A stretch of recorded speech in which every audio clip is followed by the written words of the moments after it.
Yung pangatlo, pang-apat, pang-lima, yung andito. Wala kang kasamang matanda? Wala? Wala na po. As in, wala. Wala na po si Mama, wala na din po si Papa. Paano ang pagkain mo?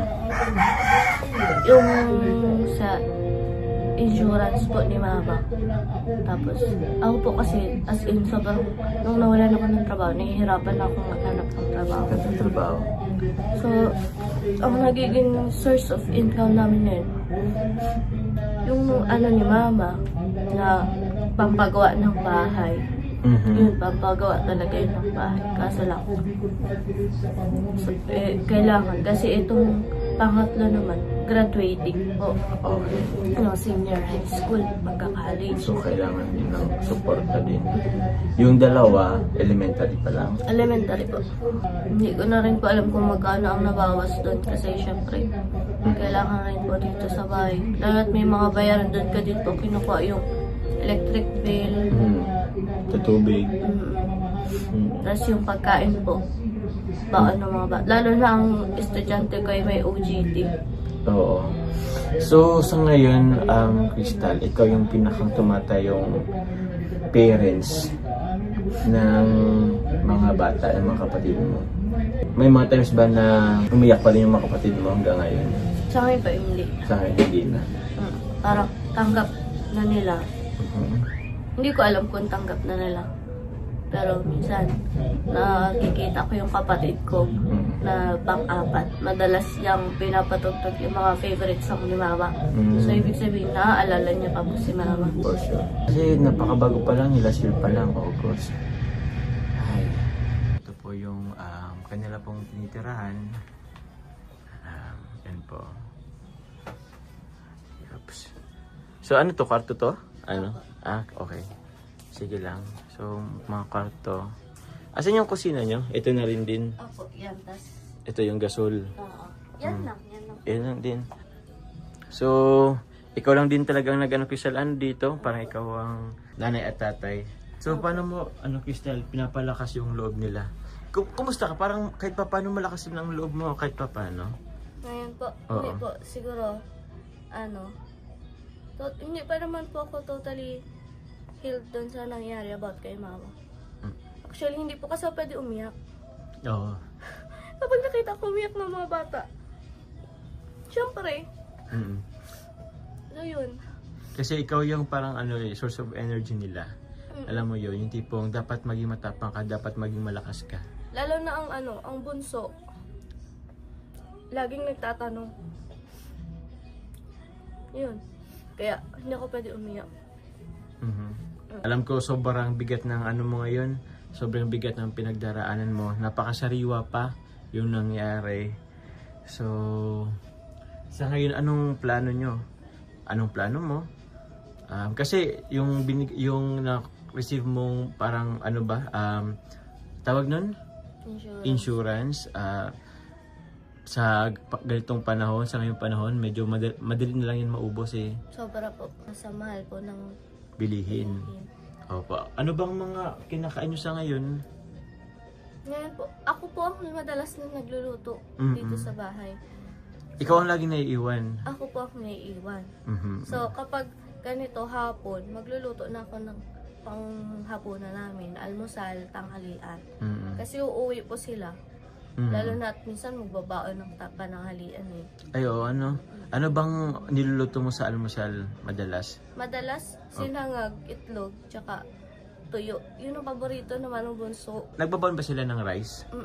Ano rin ang... Pag tanghalian naman po kasi, depende po kung anong gusto nila. Tinatanong ko sila kung anong gusto nilang ulam eh.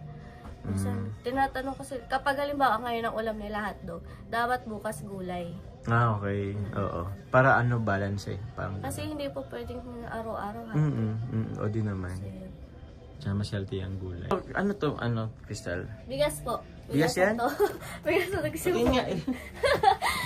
Kaya. Sige lang. Yan. May kayo. Bigas tapos. Ito yung sa feeding ng kapatid ko. Nakuha niya yung Nakuha ko lang yung din feeding. nilalagay. Tapos yan na lang nga pala bigas namin. Hindi na lang din. Ilang araw na lang yata yan sa inyo. Bunso. Bunso. Yan po. Yun yung nakakita rin kay mama mo. 8 years old ba yun? 8. Pero super liit. Oo. Ulit. Siguro grade 2 pa lang yun tayo. Grade 1. Grade 3. Grade 3 na? Sa 8 years old? Sa bagay. Pero grabe. Ang aga nilang nawalan ng parents. Opo. Although yung papa mo is buhay pa naman pero nakakulong. And di ko alam kung anong mararamdaman ko. Kasi sa ginawa niyang krimen ay siya yung naging reason kung ba't nawalan kayo ng ng mama. Opo. Ay, ang lungkot naman ng buhay. Nangyari sa inyo. Alam mo ba kami, ang Kalingap? Opo. Si Sir Rob po kasi madalas pinapanood ni Mama noon pa. Ay siya? Oo. Tapos nabibilib siya kasi sabi niya, sana daw, kasi dati ang bahay po namin, ito lang, ito. Alin Ito lang? lang, ito, hanggang dito. Tapos, Ito. itong buong square lang. Oo. Tapos ang pinto ito. Okay. Ito lang. Tapos sabi niya dati, sana matulungan din ako ni Sir Rob, para mapatayo tayo ng bahay. Mm. Yun, nabibilib siya dati kasi ang dami ni Sir Rob natutulungan. Lalo na yung may mga, talagang masasabi natin, kapos talaga. Kapos din talaga. So, yun. Yun yung plano ni mama or parang dream? Opo, dream. Tapos Pangarap? Gustong-gusto nun ni Mama dati. Di ba, dyan lang naman pa ang bahay ni Sir Rob. Gustong-gusto nun ni Mama pumunta na dyan Oo. para humingi ng tulong. Oo. Syempre, ako naman po, may trabaho pa that time. Sabi ko, wag na. Kasi magtutulong-tulong na lang kami. Oo. Ayun. Gano'n naman pa ang nangyari. Nagkataon na gano'n naman pa ang Oo. nangyari. Sayang. Ayun. Pero nakita niya na si Rob? Ako po. Personal? Ikaw pa lang? Nakita ko siya personal. Kaso paano yan? Ako lang yung ako ang nakapunta rito. Although kamukha ko naman si Kuya Rob mo. Joke lang. Biro lang naman yun. Pero yun, nakakalungkot nga yung nangyari. Pero yun, kailangan na lang tanggapin kasi tawag niyan, pag buhay kasi talaga ang nawala is hindi na talaga yung babalik. Pero kahit ganun pa man, pakatatag ka na lang.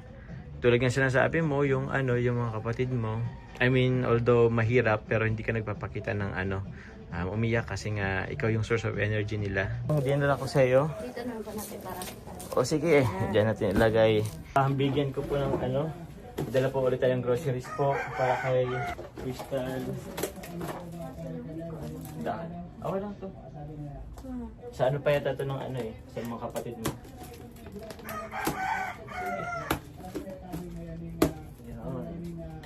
Yun. So Crystal, ito ulit. May nakita akong noodles doon.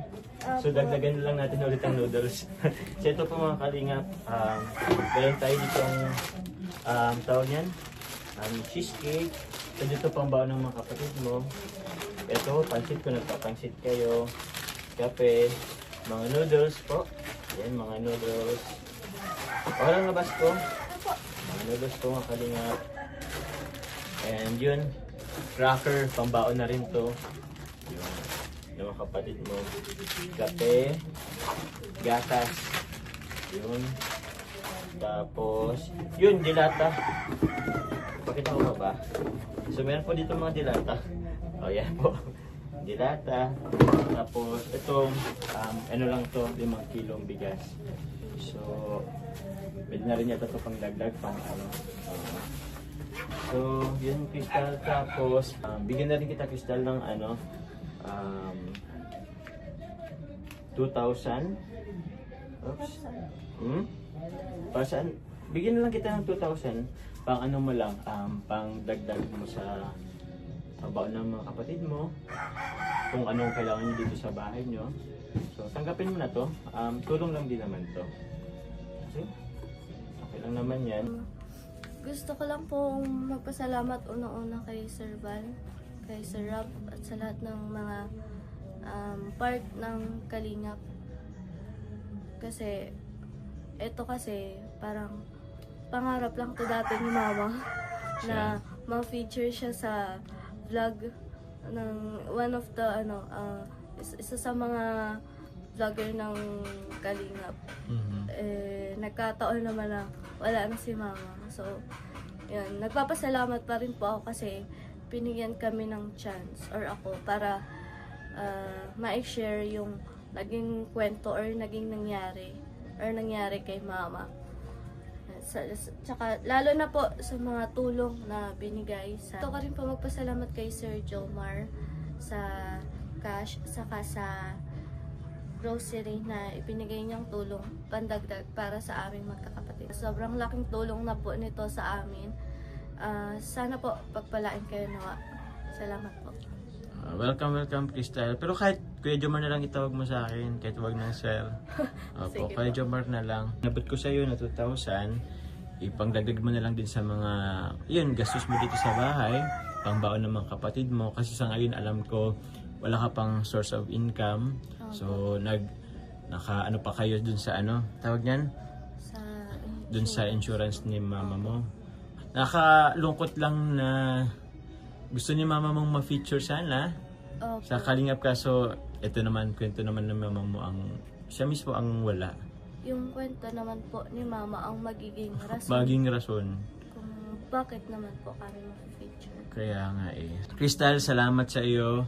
Salamat sa mo dito, pag-welcome sa akin, makausap ka sa kwento mo at ng iyong pamilya. Sana next time, makita ko yung ibang kapatid mo para naman makausap ko. Sa akin kasi nag-aaral sila Opo, nasa school. nasa school pa rin. Pero maya-maya po, andito na rin naman po yun. So, mag-ingat kayo dito, Crystal. Okay? And, pakatatag lang. Thank you po. Opo. God bless po. So yun po mga Kalingap, palis na rin po ako dito kila Crystal.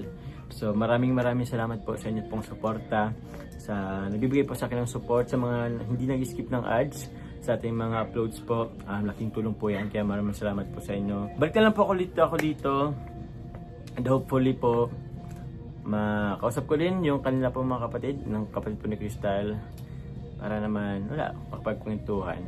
So, yun po mga Kalingap. Thank you very much po. Next time po. Bye-bye po. God bless po.